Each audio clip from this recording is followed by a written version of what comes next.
You'll have to forgive me. I'm not very good with words. I'm a numbers guy, but I never could get my thoughts in order. I think that's why when I meet people I used to know in high school and I tell them that I became a teacher, they give me one of these looks like, but hey, I don't blame them. I don't think anyone was ever expecting much of me.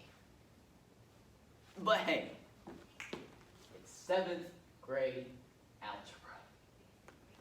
Doesn't take a genius. Truth is, I never expected to become a teacher myself, but when I met Evangeline, I changed my mind. When I met Evangeline, everything changed.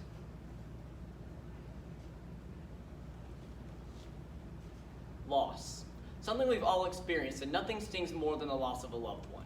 It brings an indescribable grief that not even time itself can fully heal. However, in times of loss, we cannot let our memories die with our loved ones.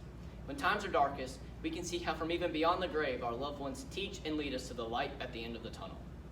Continuing Education by Jordan Douglas. Evie and I met in college, first day. I'm sitting there in my freshman composition class, ready to work my tail off when all of a sudden in walks Evangeline. She looked around for her seat, and I don't think she noticed me. Okay, she didn't notice me at all, but I noticed her. Oh, her long brown hair, and her eyes. Oh, she had these green eyes that, they were like magic. They made my heart stop. Everything stopped.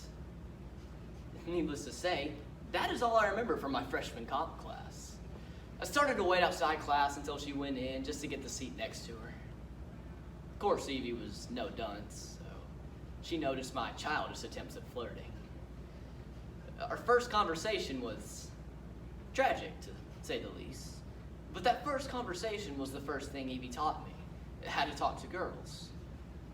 From that moment on, she taught me everything I needed to know. I don't think I would have graduated without her help. She taught me how to study, how to dress like a gentleman, how to love. And there was nobody and nothing I loved like Evangeline. And despite never feeling like I really deserved it, Evie loved me too. Almost as much as she loved kids. See, Evie's dream was to be a teacher, and after all she had taught me, becoming a teacher, it seemed like the right thing to do.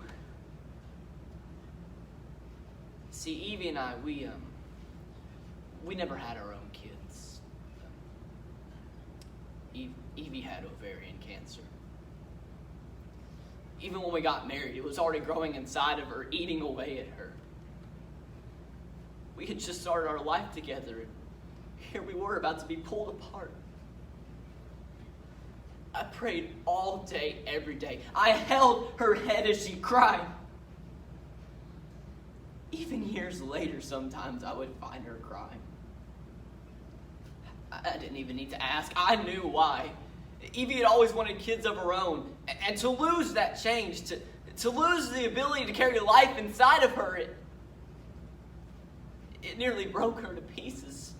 And if I had lost her to that like that, it would have broken me beyond repair. But she beat it. And I thanked God every day for giving me the chance to be with her.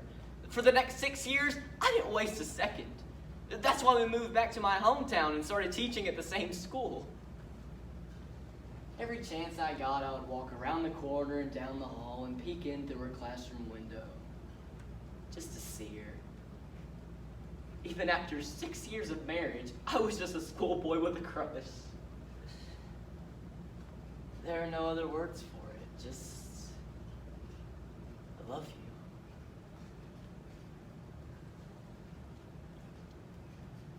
Like I said, I'm a numbers guy, and there's one number I can never forget. 4/24/98.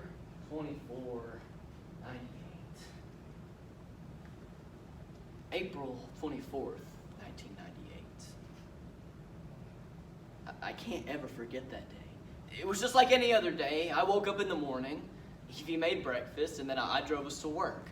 Her classroom was right by the main door, so I snuck in and gave her a kiss before the kids started to pour in. I said, I love you. And she looked up at me with those magical green eyes and said, I love you too. There are no other words, just I love you. Then I walked down the hall and around the corner to my classroom. 3 hours later, the fire alarm goes off. So we start pouring out into the hall and around the corners. We start making our way to the exits. When all of a sudden I hear what sounds like an explosion. The kids all start to run and scream because they know this isn't a drill. This isn't a drill. Something real is happening. Bang, bang, bang! The sounds keep coming. I don't think instincts kick in, and I know I have to protect my kids. All right, everyone, come on into the classroom. Go now, come on, hurry. We all get in the classroom. We get down on the ground. And I pray that all this will go away, that this is just a nightmare, and I'm going to wake up any second, and everything will be okay. Please, God. Please take this away. You took Evie's cancer away, God. Now please take this too.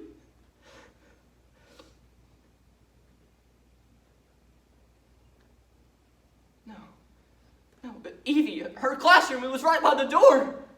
I ran out the door and down the hall into Evie's classroom, but there's no one there. I don't even think about the gunman waiting outside. I bolt through the main doors, but there's no gunman. There's just panic everywhere. There's people screaming and crying. Evie? Evie? No. Please, God, no. Please. Evie, please wake up. Please. Evie, please, no. God, please don't take away my Evie. Just give me a little more time.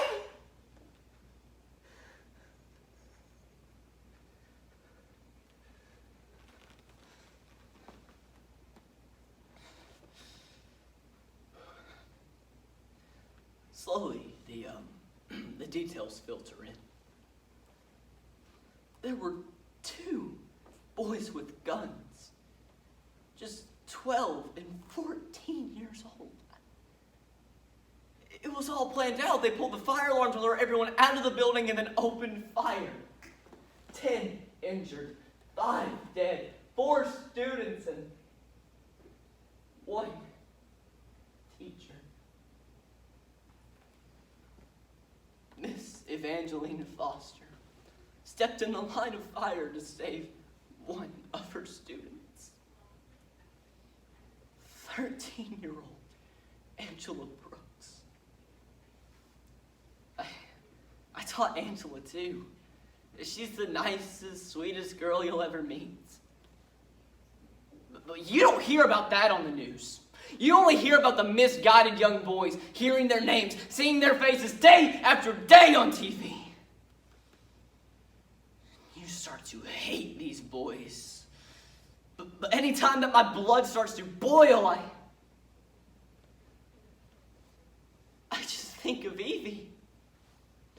And I think of how she loved every child for who they were. And I know that if she were in my shoes, she would find a way to forgive. But no matter how hard I try to understand, there are days when I wish these boys were dead and gone.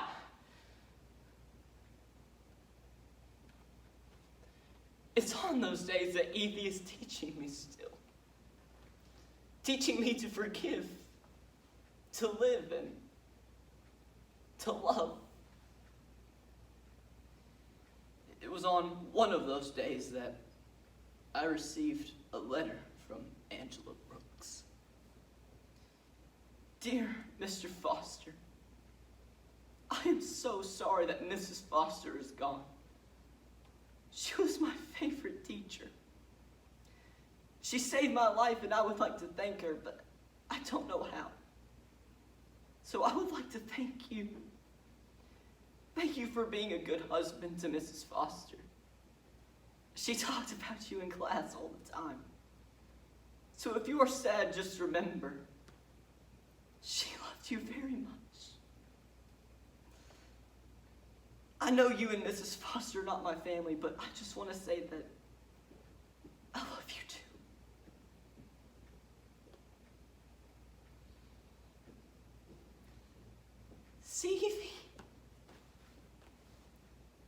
the